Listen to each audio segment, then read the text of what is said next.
صديقي الملك، لو لسه ما شفتش الأجزاء اللي فاتت من حكاية مينج فصدقني انت كده فايتك كتير أوي. بعد ما شفنا بطلنا مينج اللي مجنن عالم العظماء والشياطين وكل العوالم الغريبة دي، قرر بقى يروح ولا أقولك يلا بينا نكمل يا صديقي. من الواضح كده إن هما ما دمروش روحها وإن هما حبسوها هنا بس مع فقدان الذاكرة، يعني هي كده ما تعرفش أي حاجة عن العالم الخارجي. فالمعلم بيقرر يستغل الموضوع ده وبيقول لها إن هي مهمتها لسه ما خلصتش، وان المراسيل العظماء دول هيجوا مرة تانية، وان عظماء النور والسلف ده والسماء لسه مش مهتمين بحياة العالم ده ومش منتبهين للتحول الكبير اللي هيحصل قريب، وان مهمتها الجديدة معاه في ان هم يدمروا العظماء والاسلاف المغرورين ولازم ينزلوهم من على العرش. فبتوافق البت هنا، واللي فجأة بقى الزعيم بينزل فبتحط القناع بتاعها تاني، وبيبقى الزعيم بيبص حواليه كده على المكان ده وبيحاول يستوعب اللي حصل هنا، وان هم دمروا الشيطان اللي في البرج وكمان دمروا البرج معاه وكمان قتلوا المراسيل. وبيبقى لسه هيتكلم كده ولكن بيقول له مينج انه طهر الشياطين اللي موجوده في كل البرج، وبيعرفه على لينج وبيقول له ان هي اللي كانت بتحرس البرج والطائفه السنين دي كلها ومن غير ما حد يعرف، ولكن دلوقتي هتتقاعد. وبيساله لو هو كان قد توقعاته، فالزعيم بيقول له ان اللي شايفه قدامه ده نقطه تحول كبيره ومش بس لطائفتهم، لا ده العالم الزراعه كله. وبعد كده بقى بياخدهم لمكان بوابة وبيقول لهم يلا بسرعة اهربوا، وان المراسيل الاسطوريين اتقتلوا، يعني ده معناه غضب العظماء وان طائفتهم مش هتستحمل حاجة زي دي، وان زعيم الطائفة لما يسمع اللي حصل ده مش بس هيساعدهم، لا ده كمان هيربطهم لحد اما الرسل التانيين يوصلوا وهو اللي هيسلمهم ليهم، وده علشان يهدي بس غضب العظماء. فالمعلم مينج بيقول ده المتوقع فعلا، وان بقائهم على قيد الحياة اهم بالنسبة لهم من حياة الطلبة. وبيقول له الزعيم انه بيراهن على مستقبل الطائفه، واللي علشان يتحسن محتاجين لطلبه عباقره يكسروا القواعد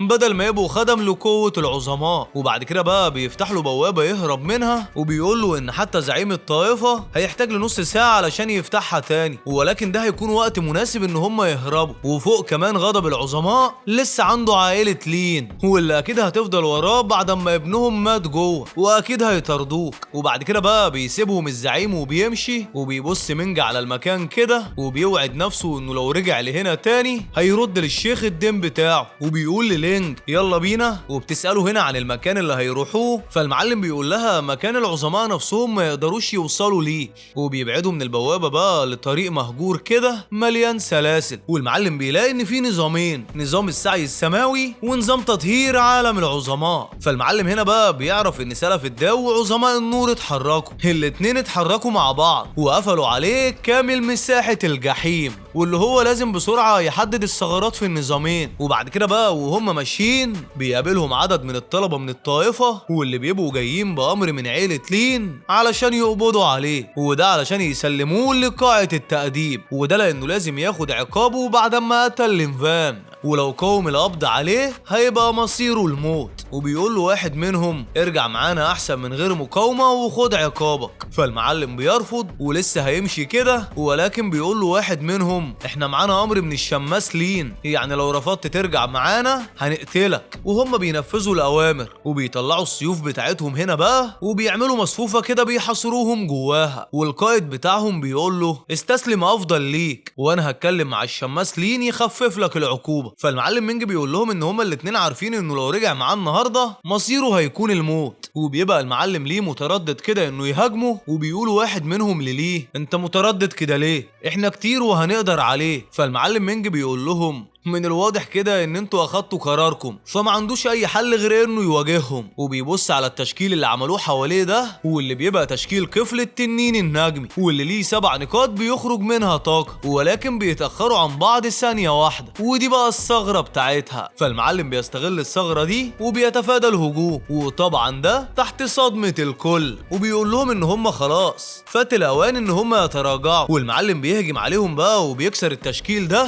وبيتصابوا كلهم، وبيسألوا ليه انت مين بالظبط وازاي قوي كده. فالمعلم مينج بيبص لحالتهم وبعدها بقى بيقول لهم بما ان هم من طائفة واحدة فهو مش هيقتلهم، وبيقول ليه ارجع وقول للشماس بتاعك ده ان غباء ابنه هو اللي تسبب في موته، ولو اتجرأ يبعت له حد تاني المرة الجاية مش هيتردد انه يقتلهم. وبعد كده بقى بياخد لينج وبيمشي وبيبص عليهم ليه والباقيين هنا كده لحد ما بيختفوا، وبينتقل مينج مع لينج المكان بعيد. وهنا بقى بتسأله لينج هو ايه المكان ده، وان قوانين السماء والعالم العظيم اللي هنا ضعيفة جدا. فالمعلم بيقول لها ان هم في مكان اسمه جودي في العالم القديم، والمكان اللي هنا ده مقبرة القوانين، لدرجة ان العظماء تجاهلوه تماما وما بقوش يراقبوه، فبالتالي ده اكتر مكان امن لينا. فبتقول له ان الجو اللي هنا محسسها بالراحة جدا. فالمعلم بيقول لها تمام، وبعد كده بقى بيطلع نواة التوازن، واللي بيقول لنفسه المكان هنا عبارة عن الفوضى البدائية، ودي اللي هتقدر تعمل تحييد لكل التعارضات في القوانين جوه النواة. والاهم بالنسبة لشخص زي لينج عبارة عن عظيم وشيطان في نفس الوقت، فده افضل مكان تعالج فيه جروحها. اما بقى بالنسبة ليه هو فده اكتر مكان مناسب علشان يختم فيه الصراع الداخلي للطاقة اللي في قلبه. وبيقول للينج انه محتاج يدخل في عزلة كده كام يوم، وبيطلب منها تحميه. فالبت بتقول له تمام، ولكن بتنبهه ان القوة اللي جواه فوضوية اكتر منها، يعني لو حاول يدمجها بالعافية كده ولا كده اكيد هيموت. بس المعلم بيطمنها انه عارف هو بيعمل ايه، وبيغمض عينه بقى كده وبيدخل لجوه قلبه، وبيلاحظ كده الصراع اللي ما بين الطرفين. فبيتعصب من الاتنين بقى كده، وبيقول لهم ان هما مجرد كلبين، يعني ازاي يتجرأوا يتصارعوا جوه الفضاء بتاعهم، وان قوتهم جايه من القوانين. وهو بيراجع القوانين بقى كده، وبيمسك الاتنين بعدها وبيبدأ يدمج الاتنين مع بعض، وده لحد ما بيقدر يحقق توازن اليين واليانج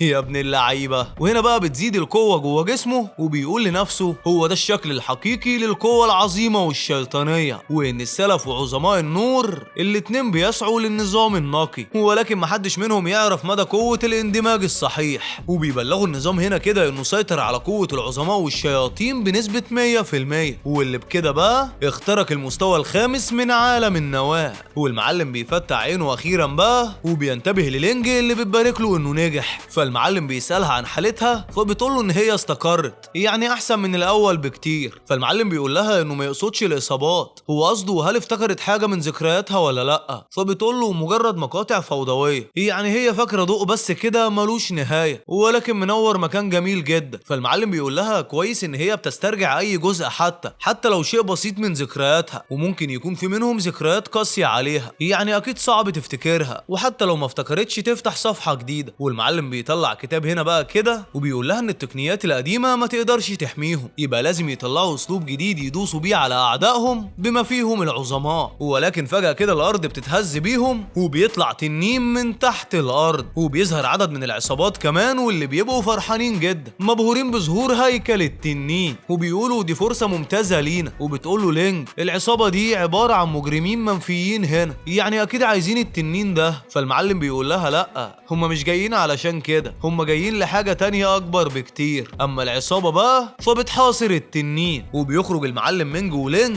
وبيسال واحد منهم مين الطفلين دول وايه اللي جابهم هنا. وبتقرب منهم بنت وبتسالهم لو هم لسه جداد في المنطقه، وان المكان ده مش مناسب ليهم، وان المكان ده تحت سيطره جمعيه الرمال السوداء بتاعتهم. فالمعلم مينج بيفتكر العصابه دي من حياته اللي فاتت، واللي كانوا اكبر عصابه لجمع الموارد في منطقه وادي الاطلال، واللي معروف عنهم ان هم ما بيرحموش. وبيقرب كده علشان يروح للتنين، فبيحاول واحد منهم يوقفه، واللي على طول كده بيهاجمه، ولكن مينج بيتصدى ليه وبيضربه وبيصرخ من الوجع. فبيقف المعلم لينا على جنب بصدمه من قوته كده، وبيقول لهم مينج انه عايز التنين وكل حاجه معاهم، والا بقى هيقتلهم. فالبنت بتقول له ده التفاخر الزياده ده، وانه مجرد واحد في عالم النواه، يعني ازاي يتجرأ ويكلمها كده. وبتأمر رجالتها ان هم يقتلوه، ولكن ما يقربوش من البنت، وبيهجموا عليهم بقى كده، واللي بتبقى لسه لينج هتهاجمهم، ولكن مينج بيوقفها وبيقول لها ان هي مش محتاجه تتدخل، ده كده كده قتال مع مجموعه من الضعفاء، وان هي تبص عليهم بس وتشوف الطريقه الصحيحه لاستعمال الطاقه. والمعلم بيستخدم الكتاب هنا بقى، وبيطلع فرن متكون كده من السماء والارض والقوانين اللي هي الحطب بتاعه، وبيقرب من التنين وهو بيقول رغم انه لونغاي ميت من 10,000 سنه، الا ان قوه التنين اللي جواه لسه موجوده. وبيحط ايده عليه كده وبيقول له يسلمه الباقي من قوته، واللي بضربه واحده من التنين العصابه بتقع على الارض متصابين. وبيخرج تنين تاني من تحت الارض، وبيبدا المعلم مينج يمتص الطاقه من اجسام العصابه كلها، وده بما ان هم قضوا وقت طويل هنا في المكان، يعني اكيد جسمهم اخد من القوانين اللي هنا، ولكن بتحذروا لينج ان تقنيته خطيره. فالمعلم بيقول لها لها ان الفايدة الاكبر بتيجي من قلب الخطر، ودلوقتي بقى وقت الوجبة الاساسية. والمعلم بيقرب من التنين هنا كده وبيبدأ يمتص القوانين بتاعة المكان كله، وبتقول لينج لنفسها ده مجنون، كمية الطاقة اللي هنا اكبر منه وكده ممكن يموت. وبيقدر في الاخر يمتص كل حاجة جوه الكتاب، وبيقف على التنين بقى واللي بيبقى وصل لذروة عالم النواة الذهبية. وبعد كده بقى بيكملوا رحلتهم مع بعض وبيوصلوا لقصر جليدي، وبتقف لينج قدام بابه كده وبتلمسه وبتقول له ان هي حاسه ان هي كانت هنا قبل كده. فالمعلم بيقول لها ده حقيقه، وان من 300 سنه بس المكان ده عباره عن قصر الصقيع، وده في عصر العظماء القديمه، واللي في نفس الوقت ده كان بيتها برضه. فبتتفاجئ من كلامه ده، فالمعلم بيقول لها يلا ندخل، وبيعرفها ان المكان ده عليه ختم من عظماء النور علشان يمنع اي حد يدخل، علشان يعني الاسرار ما تتكشفش. يعني لو كسرناه بالقوه هتحس اكيد، ولكن الختم ده اتحط من 300 سنه، يعني اكيد من كتاب البروتوكول العظيم، وهو معاه احدث الانظمه يعني يقدر يفتحه. والمعلم بقى بيطلع كنز بيفتح الباب بسهوله، وبتتفاجئ لينج ان الباب اتفتح بالسهوله دي. وبعد كده بقى بيدخلوا لجوه، ولكن بيحس المعلم مينج بحاجه غلط. فالمعلم بيقول لها يلا بينا بسرعه، وبتلمس واحده من الحيطان كده وهي بتقول انا حاسه ان انا شفت المكان ده قبل كده. واللي اول لما بتلمسها بتحس بصداع، وبتبدا تفكر، وبتشوف ناس كتيره واقفين قدام تمثال لعظيمه النور واللي بتمتص قوتهم كلهم. واللي فجاه بقى التمثال بتاع عظيمه النور ده بيلمحها وبيقول لها انت ازاي تتجرأي تقتلي مراسيل العظماء، وبتهاجمها بنار. ولكن المعلم مينج بيمسك ايد لينج هنا، وبيفضلوا يجروا كده لحد ما بيوصلوا لمكان التمثال. فبتلبس القناع بتاعها من تاني بقى، وبيطمنها المعلم مينج ان قوه التمثال جايه من النواه اللي هنا، وان هم لو اخدوها ساعتها بقى قوتها هتختفي. فالمعلم كده بقى بيلاقي النواه، فبيكون التمثال نار حواليهم بقى. وبتقول لينج دي دايره الجحيم، اقوى تعويذه للتطهير، وبتقول لهم عظيمه النور ان هي هتخلص عليهم. فالمعلم مينج بيقول لها ما ترسميش نفسك قوي كده، وان قوتها دي كلها اكيد مسروقه من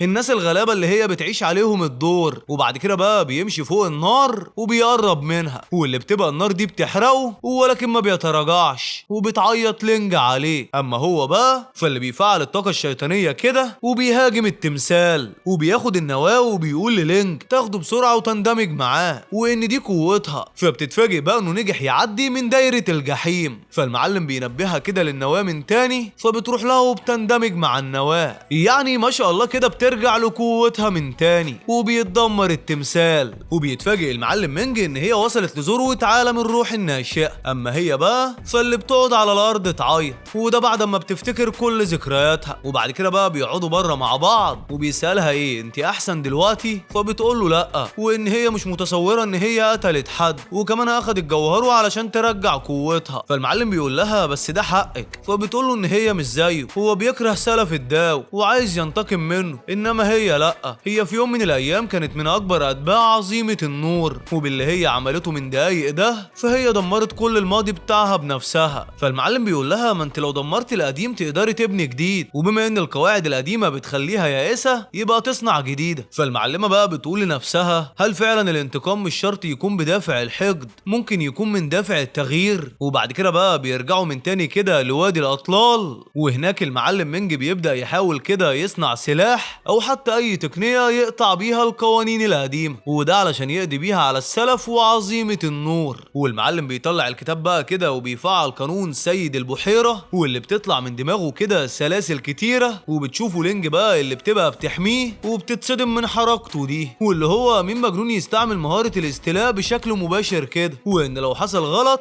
ساعتها بقى هيبدا يحصل اندماج في القوانين وروحه وجسمه هيتدمروا، وان اللي بيعمله ده اكبر حاجه مجنونه ممكن يعملها من ساعه اما اتعرفه، واللي بيقدر يسحب القوانين لجوه جسمه، ولكن بيحس بوجع كبير في جسمه، وبيكون السيف في الاخر السلاح اللي كان عايز يعمله. والمعلم بقى بيبقى لسه مش متاكد نجح ولا لا، وبيقول انه لو نجح مش هيبقى مجرد سلاح عادي، لا ده هيبقى القاعده الجديده واللي هو كتبها بايده. وبيقعد يهدى شويه الاول كده، بعد كده بقى بيبدا يمسك السيف، واللي بيبدا يحركه وهو بيقول ان اسمه من اللحظه دي قاتل المسار. ولكن بمجرد ما بيستعمل قوته بس بيحس بتعب وبيقعد على الارض، وبتروح لينج تمسكه وتوقفه، وبتساله لو كده نجح ولا لا، واخباره ايه دلوقتي، هل حاسس باي وجع او اي حاجه غلط؟ فالمعلم بيقول لها احسن من اي وقت فات. واللي فجاه بقى بتظهر فجوه كده من السماء، فالمعلم بيقول بيقول ان هم اكيد جايين يدمروا السيف وانه اكبر خطر عليهم دلوقتي. فالبت لينج بتقف قدامه كده وبتقول له اهرب انا هقف لهم، والمعلم يا عيني بيعيط من العجز. اما هي بقى فاللي بتبص للسيفين كده وبتقول ان هي في حياتها اللي فاتت ماتت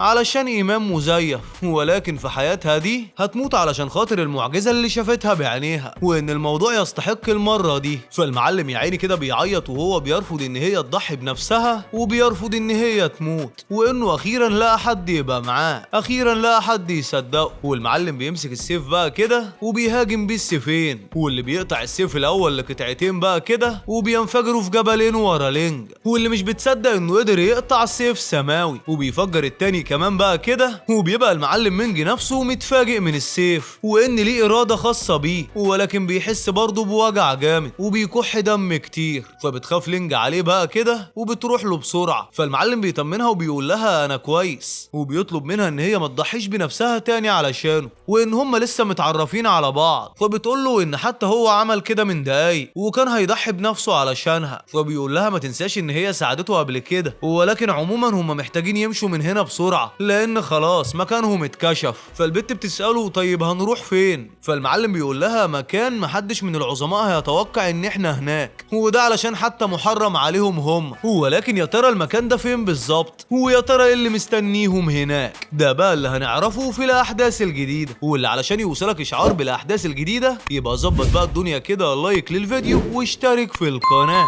والاهم طبعا اذكر الله وصلي على النبي.